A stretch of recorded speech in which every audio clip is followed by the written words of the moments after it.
Hi, it's me, Katie Rex, and I'm going to talk about superheroes and I'm going to talk about gender. Superhero comics were created for adolescent boys. This does not mean that they are the only audience. People of every age and gender read comics. But for the purposes of this presentation, we will be examining superhero comics using the lens of intended audience, regardless of the actual audience. The archetype of the superhero is one of wish fulfillment. His actions and powers correspond to an audience who often feel powerless and who express their frustration in comics. Superman was the first to fit the mold of superhero, and true to form, he was created by two young Jewish men in Cleveland, both children of immigrants. And in the ultimate wish fulfillment, Superman began fighting the Nazis even before the US became involved in World War II. Superheroes have also been traditionally male-dominated. Supermen, written by men for boys. The superhero's portrayal conforms to male fantasies of the self. The bulging muscles and unwavering sense of moral right are Lacanian expressions of the mirror phase, expressed on paper. The ways in which superheroes have been male-dominated are numerous. When Wonder Woman was first introduced in 1939, she was a lone superheroine in a veritable boys' club. While we like to think we've made strides in gender equality more recently, and acknowledging that in many ways we have, this is a sheer numbers game. The top 100 best-selling comics by year over the last 10 years tell an interesting story. Comics become best-selling titles through a fairly standard process in which a creator submits an idea, a publisher chooses to select it or not and for how many issues, and once it's printed, the publisher and local comic shops decide which titles to actively promote. It is thus safe to say that best-selling comic indicates not only consumer interest, but also the resource allocation by the comics industry. While the industry has taken care to include women in many, if not all, of their superhero teams, the number of issues about a single superheroine that makes the top 100 books is pitiful. And for those teams I mentioned, I've broken down the data like so. Here you can see the percentage of comic books published by year that have superheroines as main characters, including as members of teams, which does not necessarily mean that they are in that issue, simply that that issue is about a team that includes women. However, in contrast, this is how many of the titles have women on the cover. As a point of clarification, the women on cover statistics include civilians and other non-superhumans. If a superhero is an expression of the ideal self, if his appearance and actions are meant to be projections with which the intended audience identifies, how do superheroines work? Laura Mulvey said, "It is only in film form that the layers of scopophilia and visual pleasure can reach a perfect and beautiful contradiction, thanks to the possibility in the cinema of shifting the emphasis of the look. But it's almost impossibly easy to apply this process to comics. Superheroines, however, occupy a space with perhaps even more tension.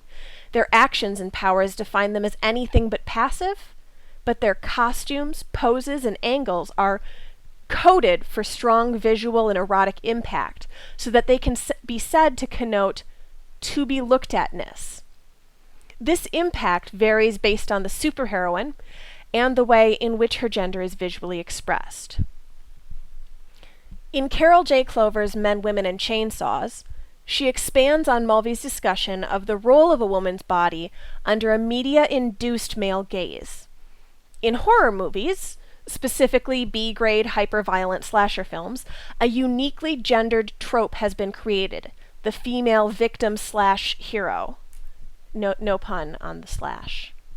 Slasher films, like comics, are not always taken seriously as worth examination. But Clover makes the point that it is in part this space that they occupy that allows them to have a more direct, almost blunt message. The female victim hero plays with the tension that Mulvey discussed, combining the functions of suffering victim and avenging hero. The way we treat women as heroes across genres, including horror and comics, is characterized by the victim-hero dichotomy in a way that is specifically gendered and distinct from male heroes. So what is to be gained by using women in this way, distinct from their male counterparts?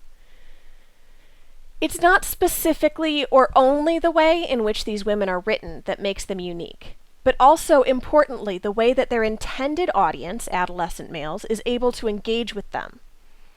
Whereas a traditional and male superhero is male wish fulfillment, identifying with a woman superhero allows boys to subvert the obvious male fantasy requirements and obligations, the compulsive masculinity, to simultaneously experience forbidden desires and disavow them on the grounds that the visible actor is, after all, a girl. Other variations of femininity have been present in superheroines, and many of them have been even more stereotypical. The femme fatale, who uses her body and her sexuality as her greatest weapon, for instance. The sexiest of superheroines, although more likely that they are supervillainesses, will vamp through the pages, even as they pull guns out of unlikely-looking costumes to shoot the bad guys, or good guys. And even when a character's personality does not exude sex, the way she is drawn or the cut of her costume may do that work for her. So in addition to fulfilling forbidden fantasies of the self, her costume and sexualization forces her to please readers in a way that even further confounds the self-identification. She is feminine enough to act out in a gratifying way, a way unapproved for adult males, the terrors and masochistic pleasures of the underlying fantasy, but not so feminine as to disturb the structures of male competence and sexuality. As an overt double that subverts its original male counterpart, we have the early gadgets of the first Batwoman, Kathy Kane. She fought crime in her bat heels, keeping her arsenal in her bat purse. Her arsenal, of course, was disguised as cosmetic products, lipsticks, and hairnets. These constant reminders of femininity, as bizarre and archaic as they have been called, allow Batwoman's separation from the self to engage her audience in the forbidden fantasies that only she is able to fulfill. In addition to giving boys permission to identify these fantasies that they must remove from their selves, the earlier concept of women as submissive that Mulvey discusses becomes crucial. Wonder Woman, the earliest and most well-known superheroine, is most commonly associated as the female counterpart to Superman. Add to that her creator's background as a professional psychologist, and his publicly expressed opinions of power and passivity as relating to gender, and you have a perfect storm. Dr. Frederick Wortham famously referred to Wonder Woman as having lesbian overtones, but far more interesting is the repercussions of her identity as the ideal self for an adolescent boy. Marston's idea of a perfect civilization was not too far from the one expressed by Loki in the most recent Avengers movie. And Marston, the creator of Wonder Woman, directly and explicitly associated this with femininity in our most iconic superheroine. He said, "Women are exciting for this one reason. It is the secret of women's allure. Women enjoy submission, being bound. This I bring out in the Paradise Island sequences, where the girls beg for chains and enjoy wearing them." This allows us to examine the nature of perceived gender versus submission, or what it really means to experience forbidden desires while disavowing them. If male creators are writing superheroines for their male audiences to fulfill forbidden desires, what is conclusively being expressed then is a forbidden male desire for submission, or more accurately, a resentment of compulsive masculinity.